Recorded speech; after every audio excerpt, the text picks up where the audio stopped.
Hello, I mean, hello, welcome to Past the Rings, volume 113. Too high. There we go. Today we're talking about Niboowin and their debut self-titled release. Niboowin? Yeah, there it is right there. So we released this back on, I didn't look beforehand, I don't know, February 18th of 2018. It came on, I believe, 500 black 12 inches. That included an insert. Bam. And was released on a lot of the regular players, I would say, kind of leading out of this time frame. In 2018, I think a lot of these labels kind of stopped releasing stuff. So you got IFB Records, Zegma Beach, Mosh Potatoes, Rack with Protest, and Dingleberry. And by most, I mean two. So, like Mosh Potatoes and IFB Records aren't really doing much anymore. Mosh Potatoes may have closed the doors permanently, and I think IFB is just like a bit of a hiatus thing. I'm not really sure. Anyway, the history of this album goes back, well, from ZBR's standpoint, goes back to Old Soul. On the last Old Soul album, well, first of all, I released almost all of the Old Soul albums with the exception of 2 on vinyl, and that includes the splits and stuff.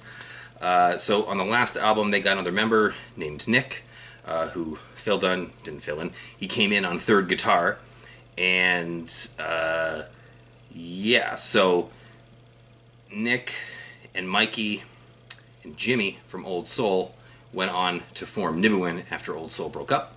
So I was already kind of in contact with those three, and at the end of Old Soul's existence, they went on a tour in Europe, and Jimmy drove over from Michigan and flew out of Toronto and left his car at my house for us to use and hung out for a day or two beforehand and afterwards. So you got a special relationship with Jimmy now, definitely very close.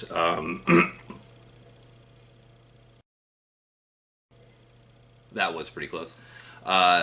So it was kind of a no-brainer, I guess, when they were getting ready to release this. They kind of just asked the same players that were doing the Old Soul stuff, and all of them just like, yeah, this is amazing, let's do it.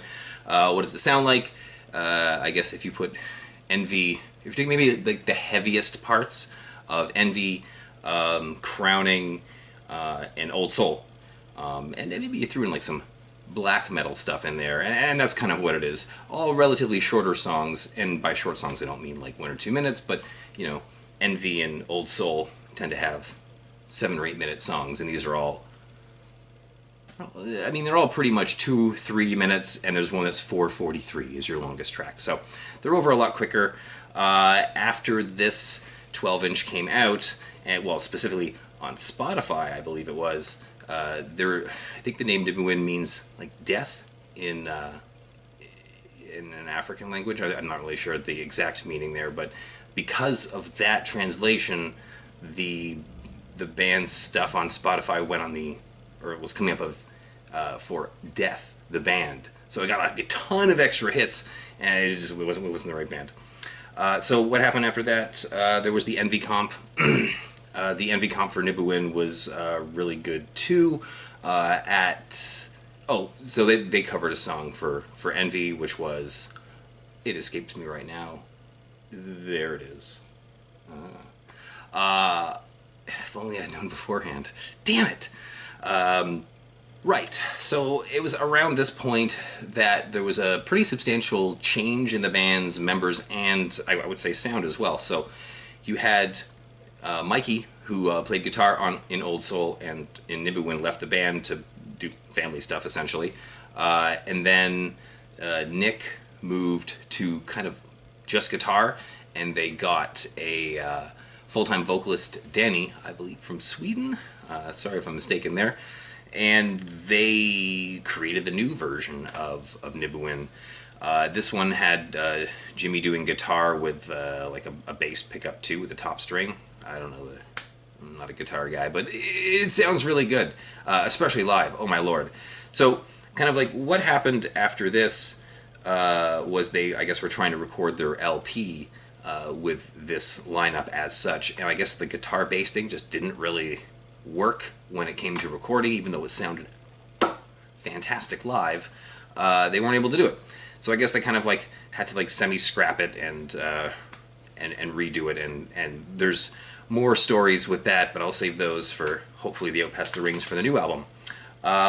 So when we were on tour, when Crowning and Swallow's Nest were on tour in Europe in 2019, we got to play, I believe, 3 total shows with Niboowin in Vienna and in Germany, and at Crimea Riverfest as well in Germany. I don't remember where the other German show was. Oops. So they just absolutely fantastic live. They were on tour with Cassis at the time. They always come out with some just killer posters. Old Soul was the same way. So I obviously picked up all of these, and I was actually able to transport them back to Canada in my suitcase, and they survived. This is my favorite one. This is absolutely fantastic. I have this one up on the wall. What other information do I have? I don't really have any other information except that the new album is now almost complete, and one would assume should see the light of day in late 2022, or I would assume probably early 23, but I don't know. We'll see. The band's sound now is much more, I would say, heavy and fast, and like Danny's vocals are just searing, and then you got Nick backing Danny up. I haven't, so a lot of this LP material was essentially written 2018, 2019, probably at the latest. So they've, I believe, also already got some more songs cooking, so might be getting a fair amount of Niboowin in the near future, which is fantastic. What's coming up next? Oh, it's the Mietej Carl Johnson cassette split that was released, well, one would assume in early 2018. But there's a pretty rich history there, I mean, especially considering the Crowning Swallow's Nest split, in a way, is a Mietej split, but we'll talk about that next time. For there were circumstances that may have, led to my new tattoo.